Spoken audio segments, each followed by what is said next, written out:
doit fêter Pentecôte, c'est important de le comprendre. Dieu est un Dieu stratège. Voyez-vous, Dieu le Père, Dieu le Fils et Dieu le Saint-Esprit sont tous Dieu. 3 personnalités en un. Dans l'histoire du salut de l'humanité, il va y avoir 3 grandes dispensations. Le Père initie la dispensation de ce qu'on appelle la conception du salut. Donc le Père conçoit le salut. Le Fils entre en scène, initie 2e dispensation pour accomplir par sa vie le plan du salut. Enfin, le Saint-Esprit ouvre dernière dispensation pour actualiser dans la vie des croyants le salut obtenu. Donc, le Père conçoit, le Fils exécute de façon légale, le Saint-Esprit vient pour que les croyants vivent et deviennent des témoins. Un témoin, c'est quoi? C'est celui qui a entendu, celui qui a vu, mais au-delà de celui qui a entendu, qui a vu, qui a assisté à un événement, c'est celui qui est devenu l'événement. Donc, il n'y a pas de témoin sans devenir. Ça veut dire, la dispensation que le Saint-Esprit ouvre, c'est pour actualiser. Fais en sorte que ce que tu as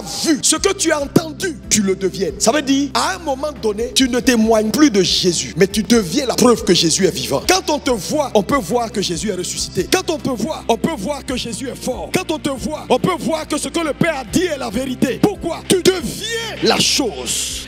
Mais pour devenir témoin, il faut que l'impact de l'Esprit soit et que l'Esprit t'aide à actualiser. Parce que je vous dis, si le Saint-Esprit n'était pas venu, tout ce qu'on peut lire, tout ce qu'on peut savoir reste théorique. C'est-à-dire, il est le lien entre ce qui est légal, théorique, et ce qui est pratique. Ça veut dire, sans lui, tu ne peux pas expérimenter même la résurrection de Pâques. C'est pourquoi Jésus a dit, c'est mieux pour vous, c'est avantageux pour vous, c'est essentiel pour vous, c'est vital que moi je m'efface parce que j'ai fini ma part. Celui qui arrive, c'est lui qui est l'exécutant. C'est lui qui va prendre le travail de la croix là et en faire ton quotidien. C'est lui qui va te changer. C'est lui qui va te transformer. Et c'est lui qui fera de toi le témoin vivant. Mais la plupart du temps, quand un fabricant fait un produit, qu'est-ce qu'il fait pour protéger son produit? Numéro 1, fait ce qu'on appelle le dépôt de la marque. Quand il a légalisé sa marque et que sa marque est officiellement légalisée, ça veut dire si tu fais la même chose, on peut t'envoyer en prison.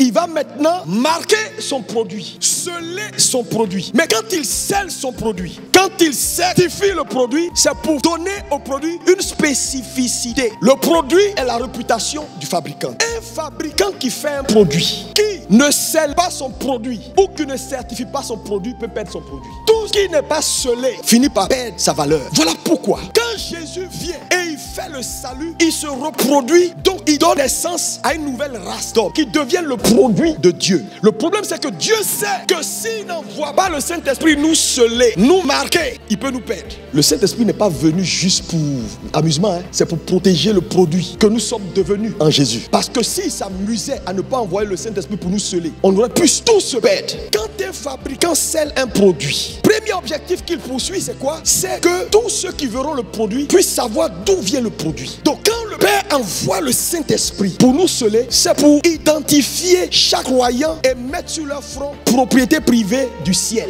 Donc quand on te voit, on peut savoir d'où tu viens. Frère, donc tout scellé révèle l'origine du produit. Dans le monde spirituel, quand Satan te rencontre, il y a un signal ici. Propriété privée de Jésus-Christ. Tu peux ne pas le savoir. Tu es scellé. Lorsque le fabricant scelle son produit, en deuxième but qu'il vise, protéger la qualité de son produit. Parce qu'il sait que s'il n'a pas scellé le produit peut perdre sa valeur. Parce que les gens vont tellement trafiquer ça qu'on ne saura pas ce qui est bon de ce qui est vrai. Le Saint-Esprit, en venant et en te scellant en tant que croyant, c'est pour protéger la qualité d'enfant de Dieu que tu es devenu. Ils vont nous infiltrer. Ils seront parmi nous, mais ils ne peuvent jamais être nous. Parce que nous sommes scellés. Je comprends pourquoi Jésus pouvait dire, on dit, maître, il y a de l'ivraie parmi la bonne graine. Jésus dit, calmez-vous. Il ne faut pas les perturber. Laissez-les. Moi, mon produit est scellé. Avec le temps, on saura qui est de moi, qui n'est pas de moi. Quand tu reçois réellement le Saint-Esprit, ça ment pas haut. Oui, on ne peut pas simuler. Tu fais faire ton petit malin, simuler, faire comme si tu es entre nous. Tu chantes comme nous, tu cries comme nous, tu lèves ta main comme nous. C'est une question de temps. Quand tu es scellé,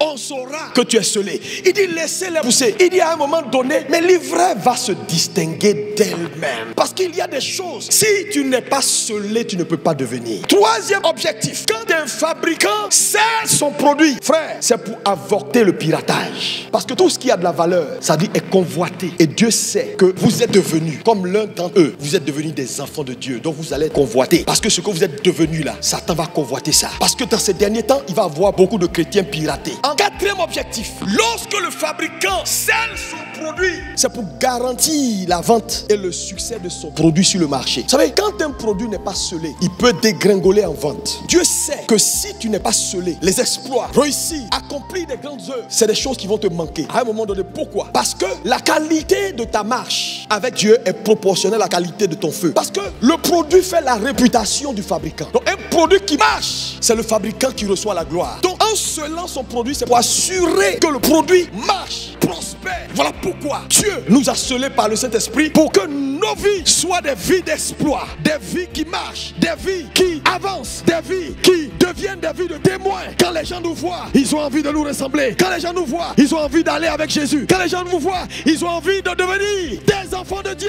Et en cinquième objectif, lorsqu'un fabricant scelle son produit, c'est pour te conduire en réalité avec le scellé vers le manuel d'utilisation du produit. Tout produit scellé, le scellé te montre que voilà, tout le produit vient, protège la qualité du produit, il protège le produit contre tout ce qui est contrefaçon, il garantit le succès du produit et en même temps, il garantit le comment, le pourquoi et comment utiliser le produit pour en tirer le meilleur du produit. Donc vous comprenez que quand le Saint-Esprit vient, c'est pas juste pour venir descendre sur toi pour que tu dises j'ai le Saint-Esprit. En réalité, Dieu protège son produit que tu es. Dieu garantit le succès de son produit que tu es. C'est pourquoi en fait, si vous ne comprenez pas Pentecôte, vous n'avez rien compris dans la Bible. Pentecôte n'est pas juste une fête. Pentecôte vient pour sécuriser ce que Jésus s'est acquis par son sang et donner au produit que nous sommes devenus en Christ la garantie d'un succès certain. Quand le Saint-Esprit vient, c'est pour montrer que le produit que tu es, tu ne peux plus échouer. Pentecôte est une fête importante pour l'Église. Maintenant, quand le Saint-Esprit vient à Pentecôte, elle établit 3 niveaux d'onction. Premier niveau, la puissance qui descend sur ta vie est ce qui permet à tout enfant de Dieu de naître de nouveau. C'est-à-dire, il n'y a pas quelqu'un qui peut naître, c'est-à-dire expérimenter le premier pas dans le plan du salut que Jésus a accompli sans recevoir l'onction. C'est l'onction qui nous fait naître. Donc, le premier niveau d'onction qu'un enfant de Dieu a, c'est l'onction qu'il reçoit à la naissance. 2 Corinthiens 1, verset 21, celui qui nous a affermis et qui nous a oint, c'est Dieu. Quand il dit qu'il nous a oint ici, il ne parle pas d'un pasteur, il dit tous ceux qui sont nés sont oints par Dieu. Ça veut dire quoi? Il y a une onction de base que toute personne qui croit dans l'œuvre salvatrice reçoit pour devenir le produit de Dieu. Quand la Bible dit ne touchez pas à mes oints, il ne parle pas des pasteurs et des prophètes seulement. Il parle de toute personne née de Dieu, née de l'Esprit. Et si tu es là, que tu as expérimenté la nouvelle naissance, tu en fais partie. Donc l'œuvre de la Pentecôte est d'abord pour la naissance des saints. Mais ce que je veux que tu comprennes également, qui est très important, de Genèse jusqu'à Apocalypse, le Saint-Esprit a toujours été là. Pentecôte, c'est sa manifestation officielle. Parce que la Bible dit, Dieu créa le ciel et la terre. Verset 2, la terre était informe et vide, il y avait les ténèbres à la surface de la Bible et l'Esprit se mouvait au-dessus des eaux. Donc l'Esprit était là à la création avant toute chose. Le Père était là, le Fils, la parole était là et l'Esprit était là. Et dans l'ancienne alliance, le Saint-Esprit était donné à 3 catégories de personnes. Les rois, les sacrificateurs et les prophètes. Quand Jésus meurt, le Saint-Esprit maintenant est relâché dans sa dispensation. Et nous sommes dans cette dispensation de l'Esprit. Donc Pentecôte devient